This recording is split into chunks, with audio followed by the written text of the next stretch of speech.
Dobry wieczór, drodzy ludzie.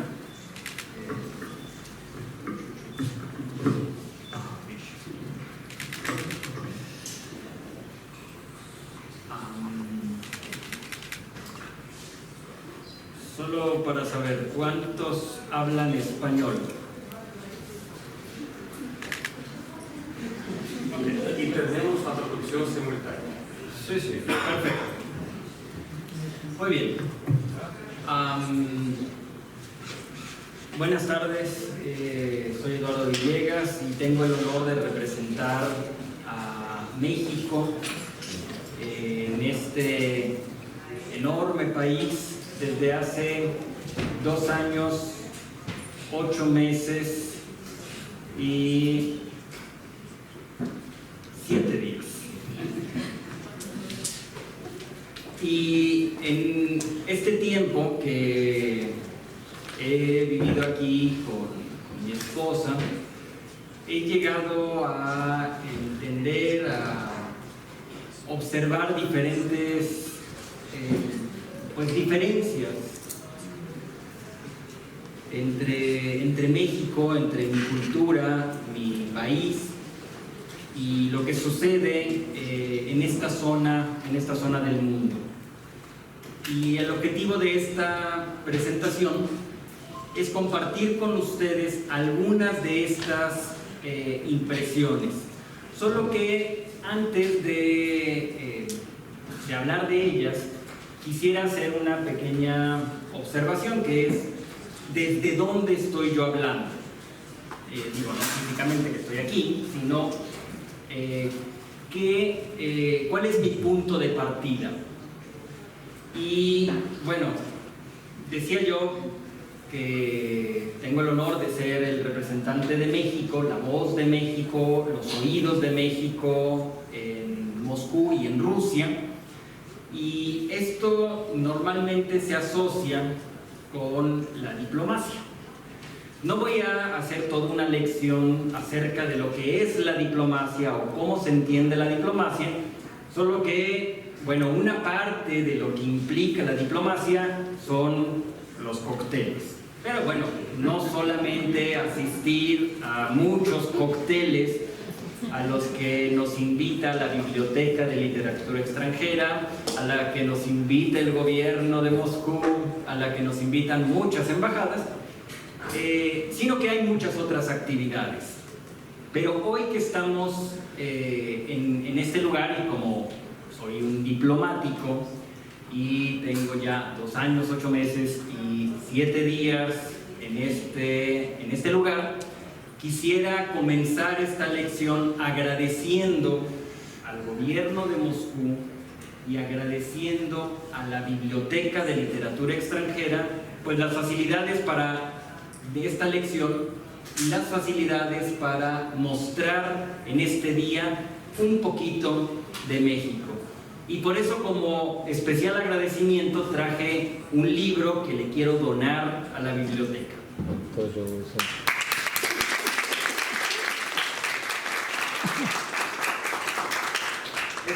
Es un libro de algunos de los tesoros coloniales que tenemos en México y que pues podrán consultar en la biblioteca, porque se va a quedar aquí. No me lo voy a llevar.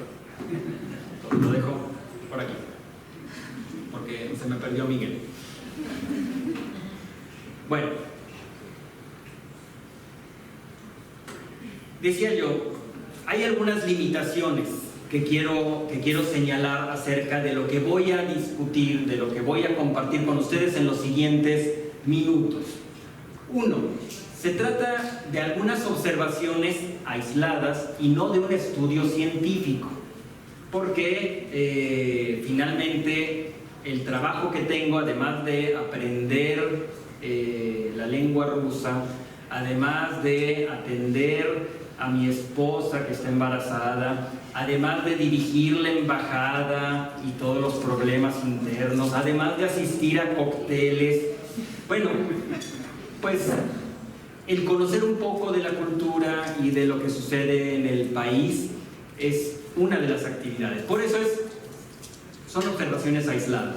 Segundo es que pues yo estoy como visitante distinguido en Rusia y no como estudiante, no como profesor, no como mexicano que viene y encuentra el amor en Rusia, ese ya lo traía yo, sino como una persona que llega con un cierto privilegio.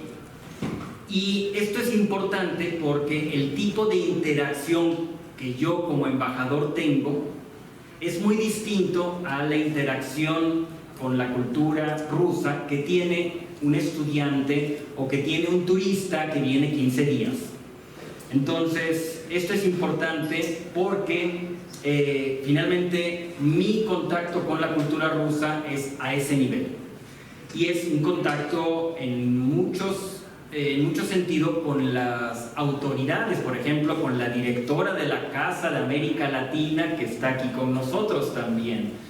Y bueno, por eso, por todas esas razones, es que pues también necesito hacer algunos elementos fuera, es decir, necesito una cierta autocensura porque hay cosas que yo no puedo decirles a ustedes aquí abiertamente, porque pues no dejo de representar al país y por lo tanto yo no puedo hablar mal de México y no puedo hablar mal de Rusia, ¿no?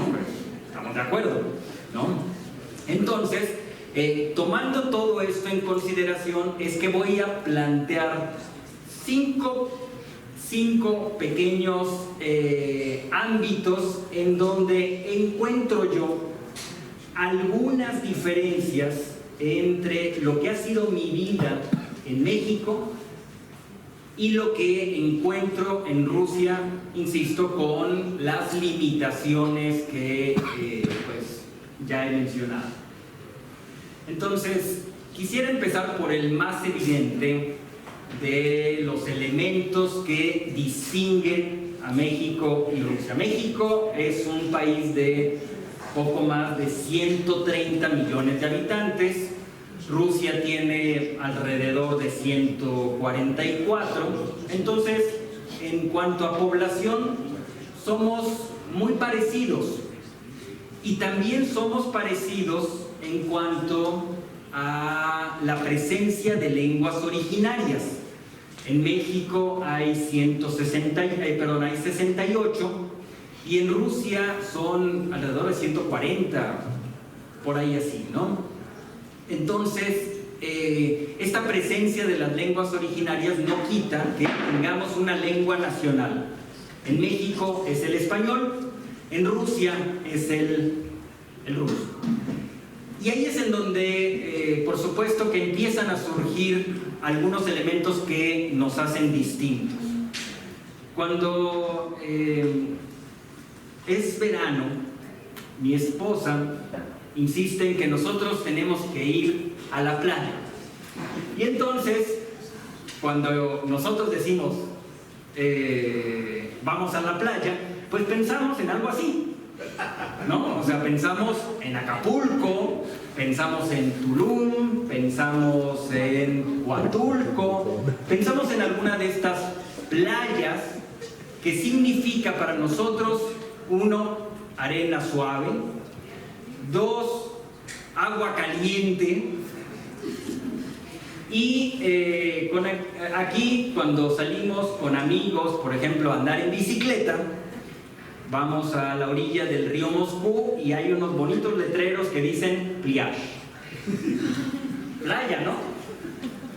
Pero resulta que esa plage pues tiene un pedacito así de este tamaño, de un poco de arena dura, ¿no? Bueno, arena muy gruesa, y que para nosotros pensar que eso es playa como que entra en shock, ¿no? Sobre todo mi esposa es la que se queja, dice no.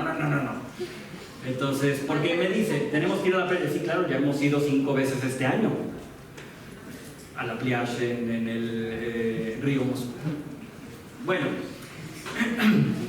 hablamos de una cosmovisión lingüística. El español es una forma de ver el mundo.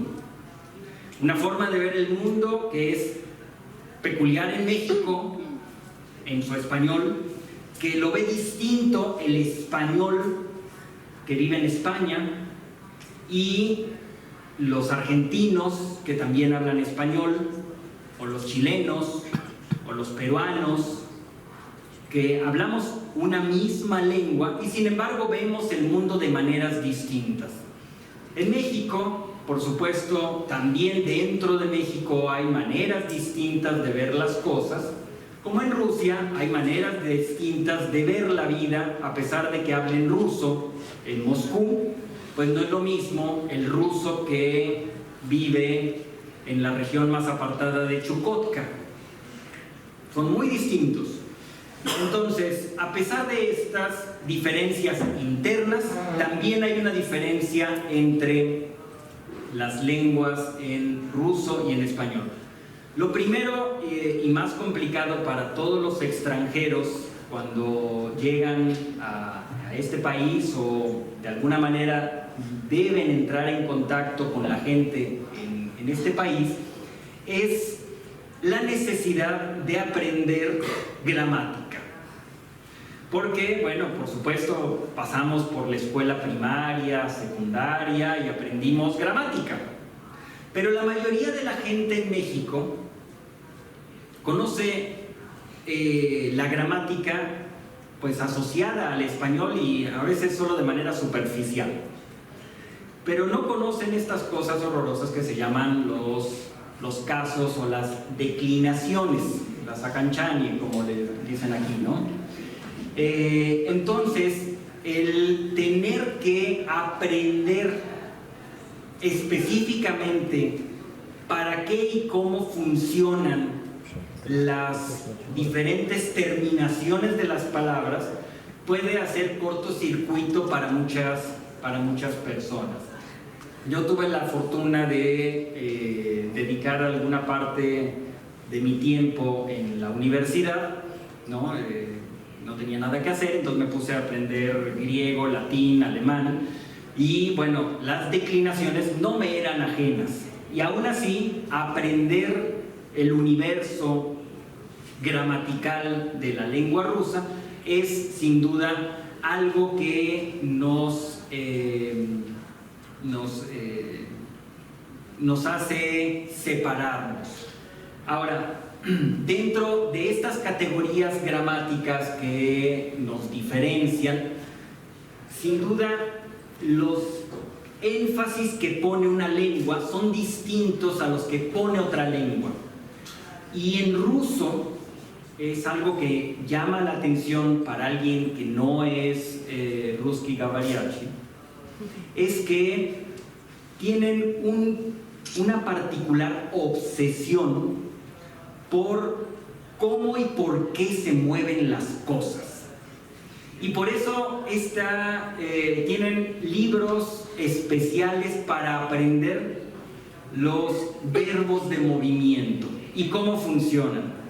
Después de casi 3 años de estar estudiando ruso, 3 años, sigo en los niveles más elementales de aprendizaje de los verbos de movimiento.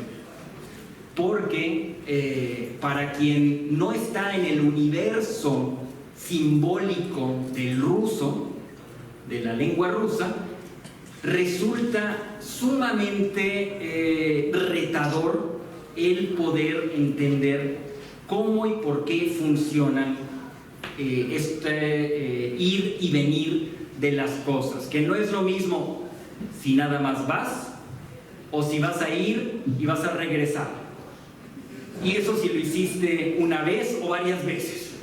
Entonces, sin duda, este énfasis es algo que les preocupa mucho a los rusos, por alguna razón, y sobre todo les preocupa si tienen que ir a pie o en vehículo. O sea, si por si no fueran suficientes las complicaciones, tiene uno que pensar si voy a ir a algún lugar a pie o en vehículo. Bueno, todo esto, quien haya necesitado aprender o enseñar ruso, sabe que esta es una de las complicaciones. Por supuesto, en español en español de México y en español de otras partes, tenemos otro tipo de obsesiones, ¿no? Así como ustedes están obsesionados con el movimiento, nosotros podremos estar obsesionados, por ejemplo, con el autor de las cosas. Sobre todo, siempre buscamos quitarnos la culpa de cualquier acción. Y por ejemplo, si tengo yo en la mano este bonito aparato y por accidente cae, yo no digo que lo tiré, sino digo que se cayó, solito. ¿Por qué se cayó? Bueno, pues no sé, o sea, supongo que fue un error mío, pero eso no es lo importante. Lo importante es que el objeto ya está en el piso, no quién lo tiró, aunque haya sido yo. Entonces, vemos cómo este universo simbólico tiene para el ruso ciertas preocupaciones, por ejemplo, en el movimiento de las cosas, mientras que en el universo simbólico del español tenemos otras, como decía yo, el autor de las acciones. Otro rasgo que también vale la pena destacar a nivel lingüístico y que también es, por supuesto, muy fácil de que ustedes hayan ya tenido esta experiencia, es respecto de los verbos ser y tener. Los verbos ser y tener son fundamentales en general en la comunicación. Es de las primeras cosas que uno prácticamente aprende. Hace muchos años yo daba clases de español, tengo una formación como docente de español para extranjeros y al momento de enseñar las primeras lecciones a una persona que no hable en absoluto nada de español, pues es presentarme. ¿Cómo me presento? Y digo, yo soy Eduardo. ¿Tú quién eres? Yo soy Eduardo. ¿Tú? Y entonces ya la persona empieza a entender, yo soy María, yo soy Natalia, yo soy Julia, etc. Y en ruso pues se empieza a complicar la cosa porque al carecer de un verbo ser en presente, para nosotros no hace sentido.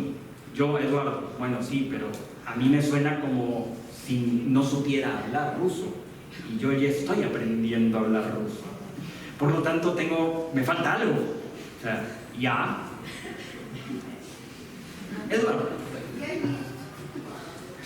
Por supuesto, puedo decirlo de otras maneras, ¿no? Меня зовут Eduardo. Está muy bien.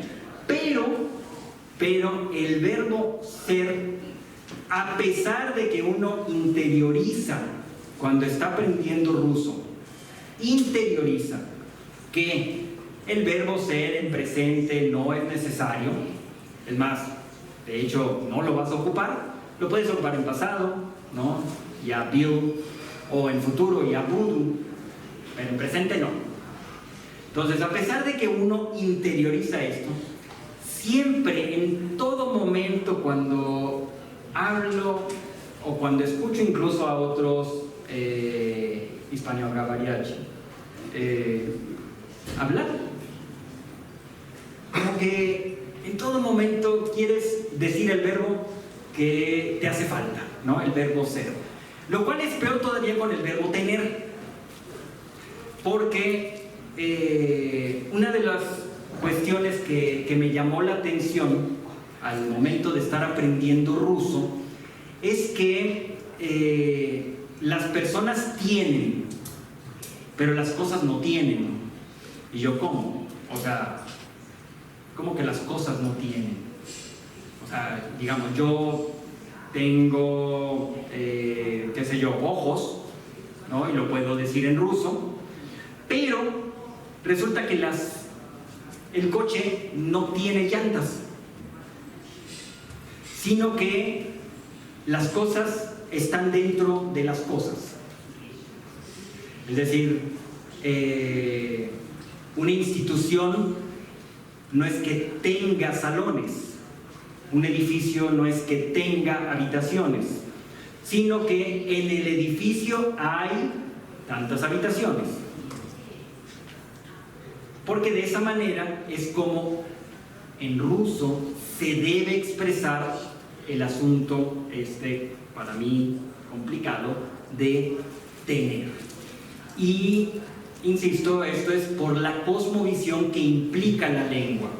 Yo estoy convencido de que siempre el acercarse a una lengua distinta nos permite entender o dar pasos hacia el entendimiento de esos otros que parecen salvajes. Porque siempre los que son distintos nos parecen salvajes, ¿no? Que comen mal, que se visten mal, que hablan ladrando como perros, ¿no? Y esto es porque no los conocemos. En cambio, empezar a entender cómo funciona esto, pues ayuda a que simplemente no es alguien menos que yo, sino es alguien distinto. Y uno de mis ejemplos favoritos de la diferencia lingüística es en el verbo jit, en el verbo vivir. Porque cuando salíamos, por ejemplo, de esto que llaman, ¿no? Komandirovka, y vamos a San Petersburgo, a Saratov, a Murmansk, a muchas regiones que hemos visitado en Rusia. Nos preguntaban las personas con las que nos encontrábamos: ¿A вы где живете? Y respuesta evidente: я живу в Москве. Y la gente no entendía, y yo tampoco, ¿qué estaba pasando? ¿Por qué? Porque no me estaban preguntando dónde vivía de manera regular, sino dónde vivía en ese momento. Pero como yo en ese momento me estoy quedando en tal hotel, pero yo no vivo ahí, yo vivo en Moscú. Es más, si me presionan un poco, yo digo, yo vivo en México. Porque la idea de jit, bueno, no de jit, sino de vivir, para mí como hispanohablante de México, es donde tengo yo, digamos, mi residencia permanente. En cambio aquí son un poco, digamos, más laxos, un poco más, menos enraizados en el asunto, y por lo tanto, cuando preguntan «Живете», es, pues, ¿dónde te estás quedando? O sea, bueno, hoy en el hotel tal. Pero para mí es algo muy extraño decir que vivo en un hotel 2 días. O sea, no lo puedo entender. Bueno, otro de los elementos también de orden lingüístico, aunque ya nos acercan a la comida, o sea, no a esa, sino a lo que voy a decir después, es la denominación de algo que para mí es fundamental, que es el pan. Porque a mí me gusta mucho el pan dulce, pero para mí es muy extraño que no existe, o les cuesta mucho trabajo pensar cuál sería el término genérico para hablar acerca de lo que es el pan salado, clear, y lo que es el pan dulce, como los piragí, o como donuts, o muffins, o otros. En cambio, para mí es evidente que es una sola cosa, ¿no? Porque en México yo voy a una panadería, ¿no? Algo así como una picarnia, pero en la panadería voy y compro pan dulce y pan salado al mismo tiempo. O sea, no es una cosa por un lado y otra cosa por otro, sino que al mismo tiempo. Y cuando guardan el pan, pues meten primero el pan salado y a continuación el pan dulce en una bolsa y sale uno muy bonito con la bolsa de la panadería. Pero aquí eso como que no lo entienden y por un lado es el pan, ¿no? El Kiev, y por otro lado es el pan dulce. Y me pasó al principio que pedía yo, oiga, en restaurantes, ¿tiene usted pan? Porque cuando uno en México dice, ¿tiene usted pan? Yo preguntaba por Kiev. Me decían, sí, claro, y me traían pan salado. Yo, no quiero pan salado, quiero pan dulce, porque es para mi café, y yo el café me gusta con un pan dulce. Pero bueno, diferencias culturales. Y lo último, en términos lingüísticos. También a veces hacemos traducciones como literales de un término a otro. Y cuando llegamos a Rusia, en los restaurantes, pues estamos acostumbrados a pedir agua mineral. Porque en mi cabeza, Mineralnaya Voda es un agua sgasam. Pero no, resulta que el agua mineral aquí no es agua mineral, es agua y no sé qué cosa le ponen, pues, o sea, algo le deben poner, pues. Pero en México, cuando pides agua mineral, siempre es agua con gas, sin sabor, pero es agua con gas. En cambio aquí tenemos tres tipos de agua, ¿no? El agua sola, Mineralnaya Voda y Voda Sgasam. Pero para mí era lo mismo y tardé mucho tiempo en entender que una cosa era el agua mineral y otra cosa era el agua con gas. Bueno. Lo segundo, después de que tenemos las diferencias lingüísticas, tenemos también las diferencias de clima. Claro, si uno llega a Moscú y ahora dices, pues es igual que México, ¿no? Estamos a 25 grados, hace calor. Uf. Sí, pero esto son como 2 semanas al año. Bueno, no, a lo mejor como 3. Pero cuando uno llega a Rusia, por supuesto, siempre está esperando el frío. Y salvo la parte norte de México más cercana a Estados Unidos, ¿no? Que por ahí está Larisa, que vivió en Estados Unidos, venía a México, tiene esa experiencia de la nieve. En México no conocemos la nieve, salvo quienes han estado en el norte del país. El resto del país no conoce, jamás ha tenido interacción con la nieve, jamás. Y por supuesto, para quien no ha vivido en la nieve, es una cosa muy extraña que en invierno cae una nevada y al día siguiente empiezan a quitar la nieve del techo. Y yo, ¿para qué le tiran la nieve del techo si de todos modos se va a derretir? No entiendo, hasta que uno ve esas cosas. Bueno, tuve que aprender una palabra, porque si ustedes le preguntan, es una tarea, si ustedes le preguntan a un mexicano ¿qué significa carámbano? Se va a quedar, ¿cara qué? Porque en nuestra vida jamás vamos a ver un carámbano. Y aquí es la cosa más normal decir cuidado porque hay un, no recuerdo cómo se dice en ruso, sazulki. ¿Sí? Porque en México no hay carámbano.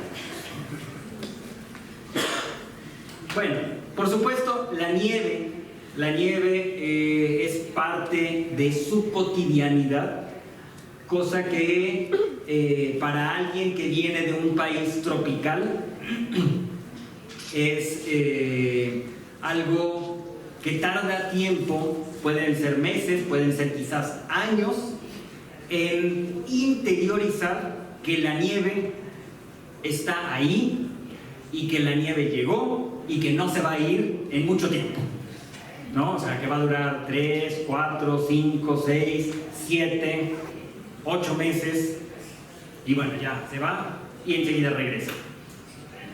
Entonces, es algo que sí, como mexicano, digamos, marca una diferencia.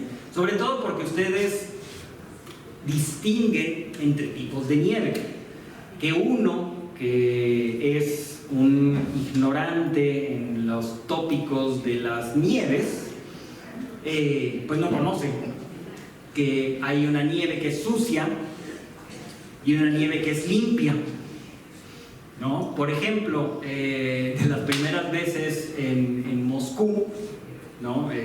Acabábamos de llegar, mi esposa, que es, decimos en México, atrabancada, ¿no? Es como muy traviesa, es como le gusta hacer aventuras. Veníamos de camino de la embajada y el parque a un lado estaba lleno de nieve, pero era nieve vieja, era nieve sucia, pero nosotros no sabíamos esa diferencia. Y entonces dice, ¡ay, qué bonito! Está lleno de nieve, voy a hacer un angelito, ¿no? Así.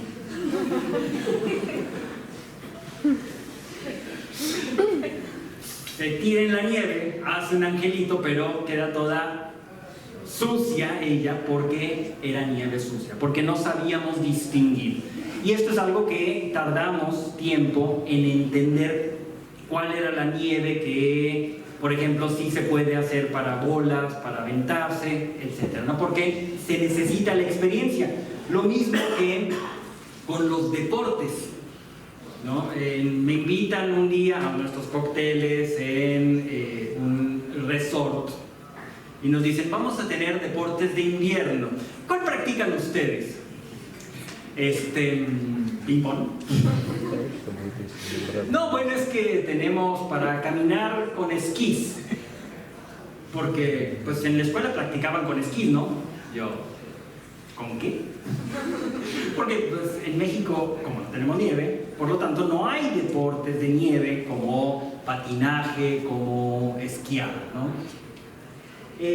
Otra experiencia que también desde fuera llama la atención es el hecho de echar sal en las calles, porque nosotros pensamos, bueno, eso es un desperdicio de recursos, ¿no? Estar poniendo sal en las calles, ¿para qué?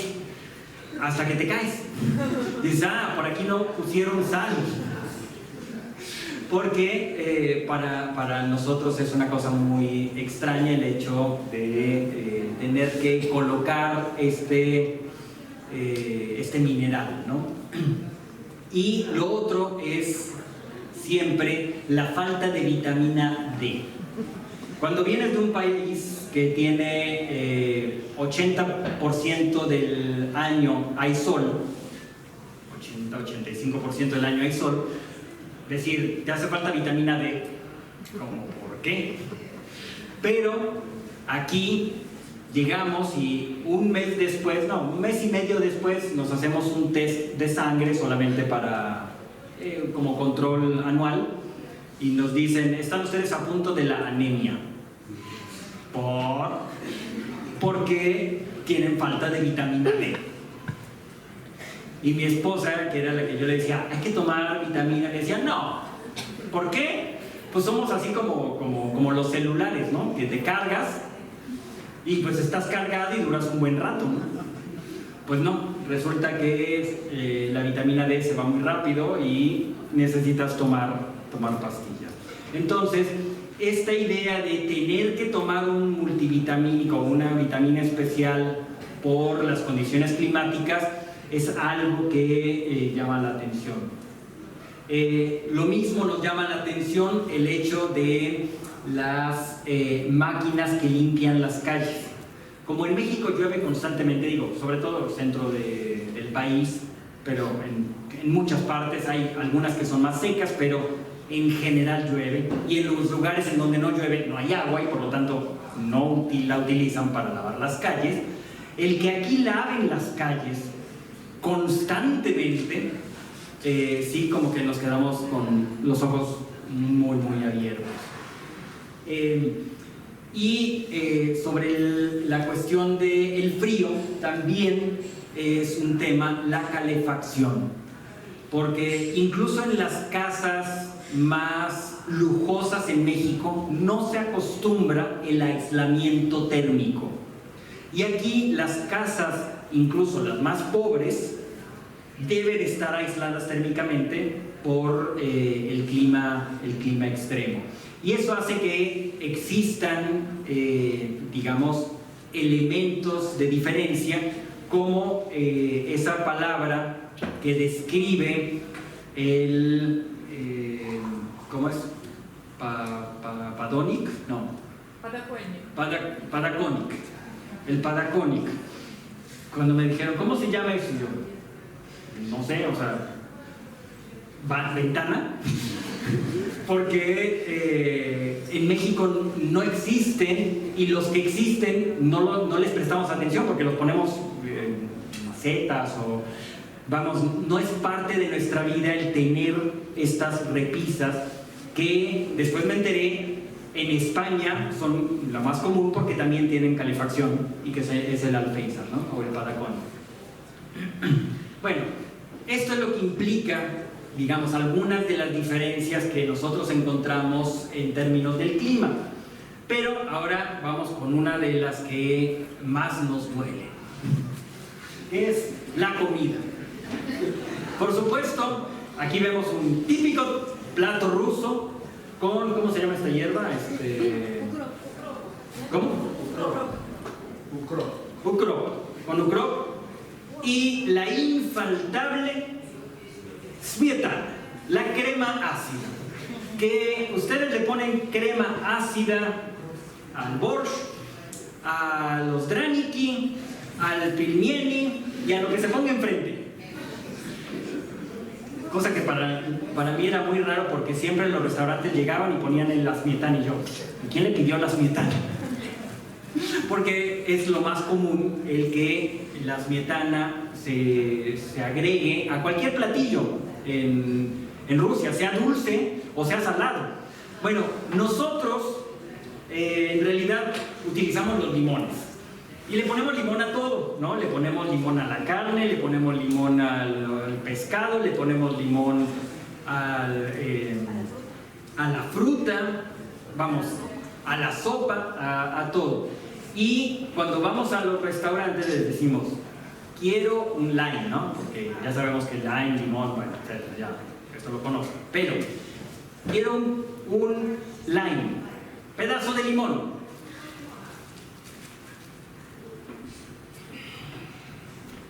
El 80% de las veces me traen limón así, como para ponérselo al jugo, como para ponérselo a la limonada.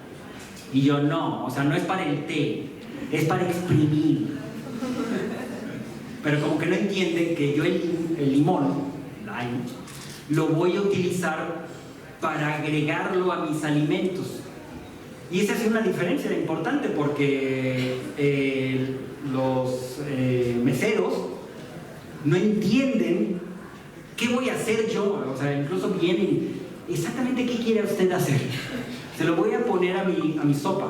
¿Cómo? ¿A la sopa? Sí, a la sopa. Ah, entonces van y traen cortado como para té. No, por Dios. Pero bueno, es algo importante. Sobre todo cuando uno ya quiere, se imaginó unas sopitas, la carne así con el limón y lo traen. Se tiene uno que pelear ahí. Bueno, no importa. Otra diferencia es que en México tomamos mucho más café y aquí en realidad les gusta el té, sobre todo el té negro, el té verde. Y uno de los ingredientes que es clave para la comida mexicana es el maíz blanco, que no se encuentra en Rusia.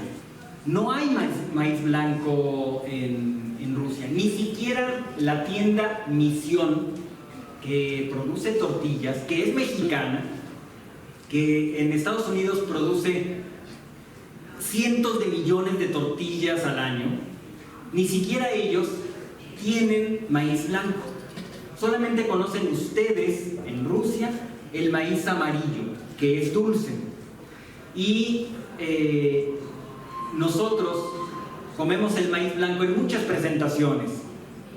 Sobre todo, y es la que yo quiero destacarles a ustedes, es que comemos el maíz, el elote, nos lo comemos con mayonesa, lime y chile en polvo. Y eso lo llamamos elote. Y lo tomamos con un palo. Pero es un palo grueso. Y aquí, cuando venden el elote, es sin ningún tipo de aderezo y con un palo delgadito. Y yo, pero ¿cómo se comen esto, no? Porque lo toma uno de abajo, lo sube del vaso, se lo come y lo vuelve a regresar al vaso. Y yo, esto es muy complicado. Eso así no se puede. Bueno, otra diferencia en términos de la comida importante es que por la variedad de frutas que tenemos en México, es lo más común que consumamos agua de fruta, agua de mango, agua de guayaba, agua de sandía, agua de mandarina. Es lo más común que lo hagamos fresco. Y aquí solamente tienen, pues, digamos, dos variantes de agua fresca, que es el Mors y el Campot. Pero es bastante limitado en comparación con lo que en México podemos ofrecer en términos de aguas frescas. Y algo que sí fue un shock para nosotros fue el tener que, en algunos restaurantes, recibir guantes cuando pedíamos una hamburguesa o tacos. Y yo, ¿y estos guantes para qué son? No, pues para comer la hamburguesa. Y yo, pero la hamburguesa se come así, sin guantes, ¿no? Pero aquí, como hay esta idea de mantener la limpieza o algo así, le dan a uno guantes con algunos alimentos, como los tacos, como las hamburguesas. No lo he visto así con la pizza, pero no lo dudaría. Y dos últimos elementos de interés para ustedes respecto de la comida. Uno es en cuanto a las propinas. Las propinas en México, sobre todo Ciudad de México, son de carácter no obligatorio, pero siempre se espera que uno ofrezca una propina del 10-12%. Es prácticamente, si no dejas esto adicional, pues como que te ves mal. Y también importante es que el restaurante mismo te puede cobrar la propina. Entonces llega la cuenta y dices, por favor, más el 10%, más el 15%, en la propia terminal del restaurante. Y aquí no. Aquí son dos cosas distintas. La propina se le deja solamente al mesero específico y no se puede dejar en la cuenta del propio restaurante. Y lo segundo, cuando entras o sales a un restaurante en México, sobre todo si eres burócrata, si trabajas en una oficina, siempre dices "Prianda apetita". Bueno, buen provecho. No importa si conoces o no a la gente, sino que como un acto de cortesía para quienes están ahí, pasas y dices, buenas tardes, buen provecho, y ya. ¿Y lo conoces? No, no lo conozco, no importa, porque es como de buena educación. Y aquí en los restaurantes no conocen la buena educación, porque entran y salen y nadie dice buen provecho. Bueno, dos últimos temas. Uno, en cuanto a la religiosidad, bueno, sabemos que la religión predominante es la ortodoxia, el cristianismo ortodoxo, mientras que en México la religión dominante, no la única, igual que en Rusia no es la única el cristianismo ortodoxo, pero en México la dominante es el catolicismo, o específicamente el catolicismo guadalupano. Y las cosas que nos llaman la atención, seguramente ya las han escuchado muchas veces, es que siempre las misas son de pie.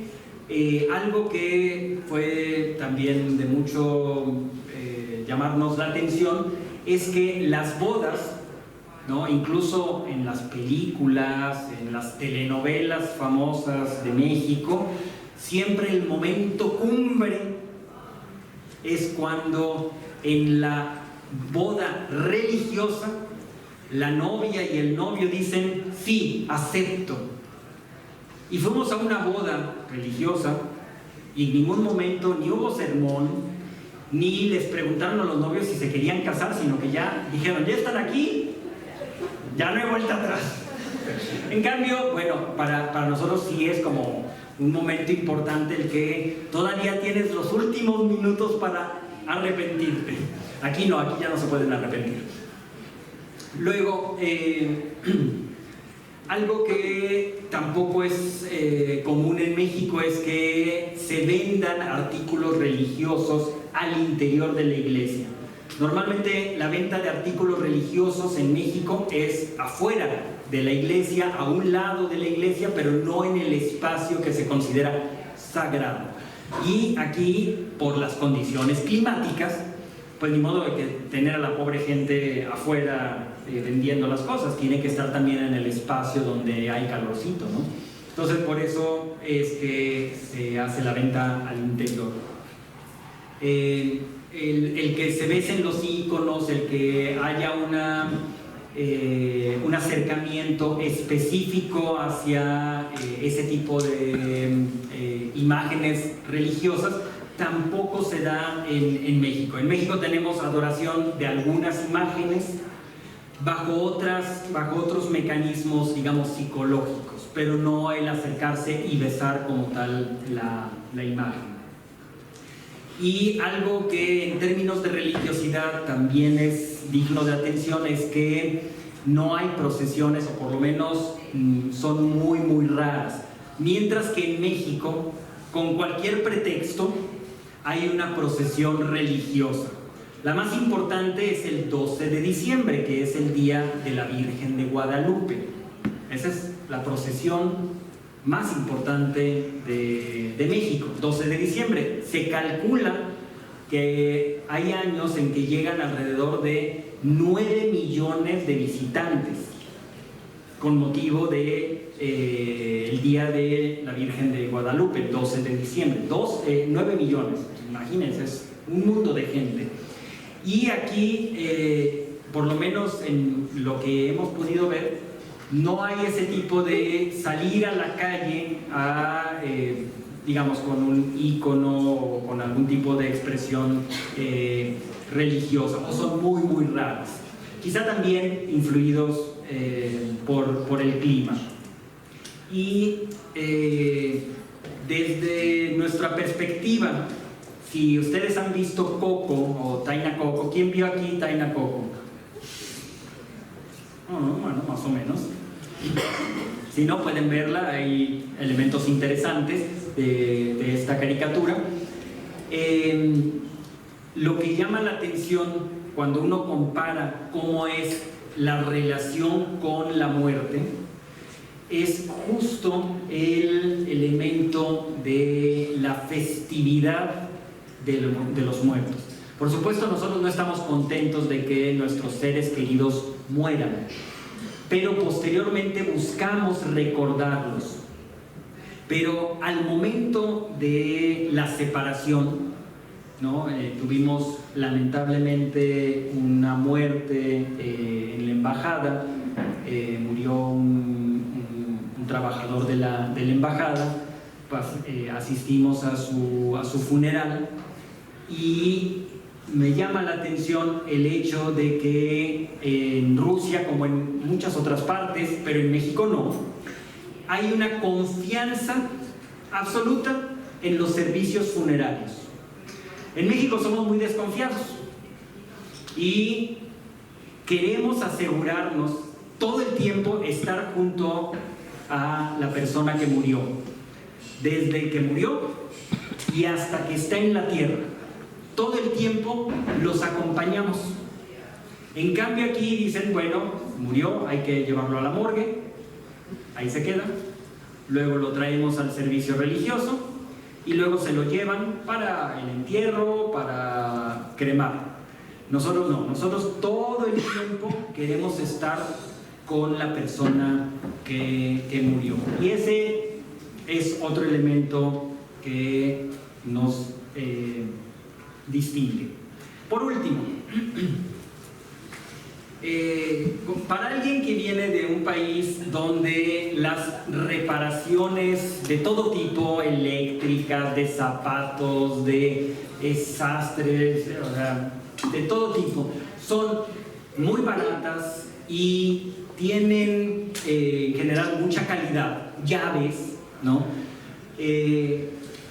Llegar a Rusia y encontrarse que son caros, son muy difíciles de encontrar, no abren 24 horas, o sea, si te quedas sin tu llave de tu casa a las 8 de la noche, ya, hasta el día siguiente, porque el cerrajero trabaja de 9 a 6.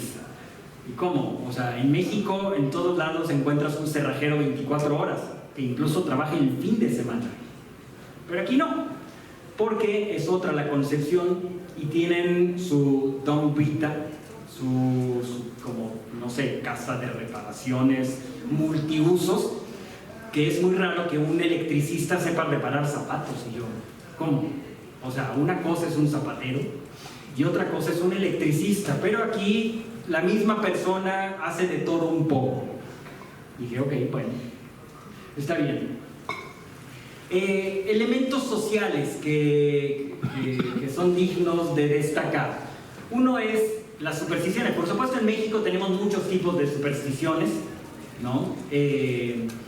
Pero las que aquí son las más impresionantes es, por ejemplo, el tema de chiflar. A mí me gusta chiflar y en la embajada todo el tiempo me reprimen, porque dicen, embajador, por eso no tenemos dinero en la embajada, porque usted chifla. Y yo, ¿pero qué tiene? Bueno, porque se supone que los chiflidos, no lo voy a hacer para que no se me asusten, los chiflidos ahuyentan el dinero. Bueno, está bien, no vamos a chiflar. No se puede saludar en el umbral porque es de mala suerte. Las flores, si es una persona muerta o es un homenaje, son pares, y si es una persona viva, si es alguien a quien quiere celebrar, entonces son nones. Y yo, bueno, entonces déjenme cuento cuántas llevo, ¿no? Porque, bueno, son el tipo de ideas y que nos ayudan otra vez a entender esta cosmovisión de las personas que viven en Rusia. Otro elemento que también es muy distinto es el educativo, porque en general hay una tendencia a ser autodidactas en Rusia. Y esto es porque mi esposa estuvo en una maestría aquí en Rusia, entonces ella era mi informante. Ella era la espía que se metió a las universidades a ver cómo tomaban clases. Entonces, como espía, siempre me decía, fíjate que hoy hicimos tal. Bueno, y me contaba cómo ella en México, yo en México, estamos acostumbrados a preguntar en las clases. Normal, ¿no? O sea, tienes una duda, oiga profesor, no entendí tal parte, no sé qué. Ah, ya te contestan, ¿no? Y aquí, olímpicamente, ignoraban la pregunta. Decían, ¿no entendió usted? ¿Ya leyó? No, pues sí. Ah, bueno, pues lea también este otro. Y si no entiende, vaya a la biblioteca. Entonces, bueno, es una forma de incentivar el ser autodidacta, ¿no? Otro elemento también de distinción es las jerarquías, ¿no? Que hay estudiantes de primera o graduados de primera y graduados de segunda. El graduado de segunda es el ¿qué es Galuboy? O Cini diploma, ¿no? Y el graduado de primera es el Krasny diploma, ¿no? El diploma rojo, ¿no? Que bueno, hay que decir que sacó diploma rojo. Pero es el tener como graduados de primera, graduados de segunda. En México tenemos también a la hora de hacer el examen profesional graduado con honores, pero, o sea, uno lee en el currículum graduado con honores, ah, sí, bueno, sí, pero a ver qué sabes hacer, otros elementos. El que tenga uno el máximo título, un poco es indiferente, lo importante es que eres ingeniero, licenciado, maestro, doctor, lo que sea, pero no como de primera o de segunda. Tampoco hay un examen único estatal, sino que al terminar la preparatoria hacen un examen para ingresar a la universidad, pero en cada universidad. No existe uno solo como aquí como el llegué, ¿no? En México ya prácticamente, salvo uno que otro estado de la República, no hay examen de manejo, sino que el gobierno confía en nosotros y preguntan, ¿sabe usted manejar? Y uno que es honrado, honesto, le dice, sí, por supuesto sé manejar, y entonces te dan tu licencia de manejo. Una cosa rara para nosotros es que los departamentos, cuando compran un departamento nuevo, lo entregan en obra negra. ¿Cómo en obra negra? Sí, o sea, sin la cocina, sin los, digamos, acabados. Y en México, cuando construyen un edificio, siempre te lo entregan con, digamos, listo para ser habitado. Y aquí, por lo que yo he visto, después de que uno compre el departamento, entonces hay que hacer el piso, la cocina, etcétera, el resto de los elementos, ¿no? En México, cuando dedicamos un monumento, nos gusta, ahora ya está cambiando, pero ustedes, si visitan México, van a encontrar que está el monumento a Cuauhtémoc, y entonces dice monumento a Cuauhtémoc, así en esta letra chiquita, y después en grande, inaugurado por el gobernador fulanito de tal, el día tal, en presencia del cabildo, que eran don Domingo García, y una lista así enorme, cosa que aquí yo no he visto. O sea, todos dicen a Lenin. Basta. Y creo que esa es una buena práctica. Por supuesto, desde fuera, si uno no conoce un poco de la cultura rusa, puede uno pensar que los rusos, las rusas también, ¿no?, son borrachos, ¿no? Porque dicen, siempre están brindando, ¿no?, con cualquier pretexto. Pero después de haberlos observado así con una lupa un buen rato, entendí por qué. En México bebemos solos. O sea, sí bebemos con más gente, no es que seamos borrachos, ¿no?, y nos encerremos a beber solitos, sino que cada quien bebe a su ritmo y de repente brindamos. Aquí no. Aquí la generalidad es al revés. Es que la gente solamente bebe cuando brinda. Es decir, si tienen tamadá o no tienen, no importa, pero se levanta Natalia Fortuny y dice, bueno, yo quiero brindar por el amor. Ah, sí, salud. Entonces ya, todos bebemos. Termina Natalia y todos dejamos nuestra copa y nadie bebe. Hasta que entonces Anastasia Sibilleva dice, ah, yo quiero brindar por la amistad entre México y Rusia. Ah, bueno, ya todos bebemos. Y así funciona. Entonces, yo no sé si bebemos más o menos, dependiendo del ritmo. Pero lo cierto es que es una diferencia cultural importante, porque desde fuera parecería que solamente son personas que les gusta mucho beber y por eso están todo el tiempo brindando. A mí me gusta bailar y soy muy malo. Mi esposa sí le gusta bailar y es buena. Pero en Rusia solamente bailan en las fiestas si han tenido un entrenamiento de 7 años. Menos no. Es decir, si no han dedicado 7 años de su vida a ir a clases de salón de baile, de baile de salón, no se levantan a bailar. Dicen, no, es que yo no sé bailar. O sea, yo tampoco, pero igual me gusta. Aquí no los mueves. O sea, si alguien en Rusia, por mejor que esté la música, así, se siente el ritmo así para bailar, no se mueven si no han tomado clases de baile. Y en México mucha gente, en las fiestas, en las bodas, te levantas a bailar a pesar de que nunca hayas tomado una clase de baile. Dos últimos elementos y con esto concluyo.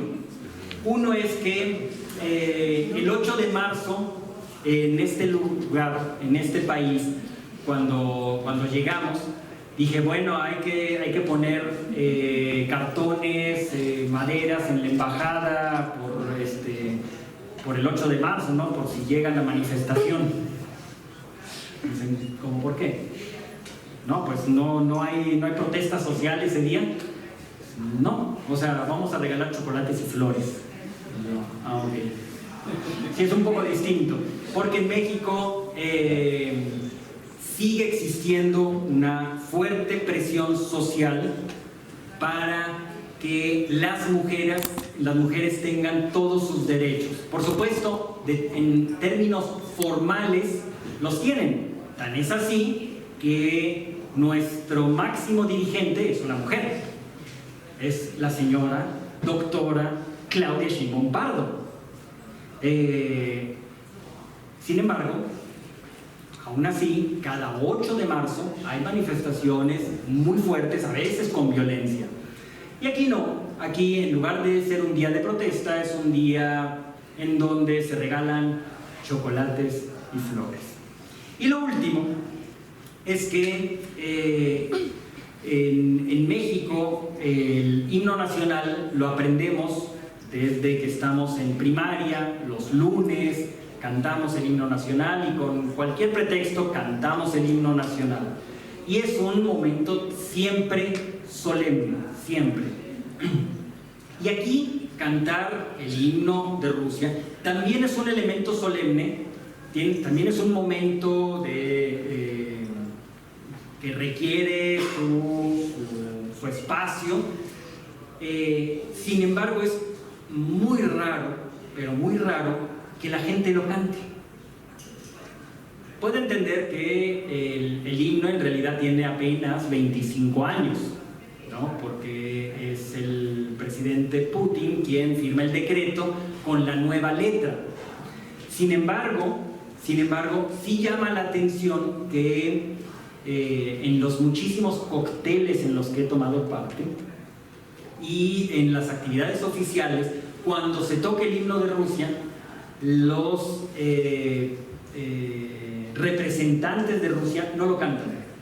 Y cuando nosotros ponemos el himno de México, siempre estamos ahí muy aguerridos, diciendo que en cada hijo un soldado te dio. Bueno, muchísimas gracias por haber escuchado.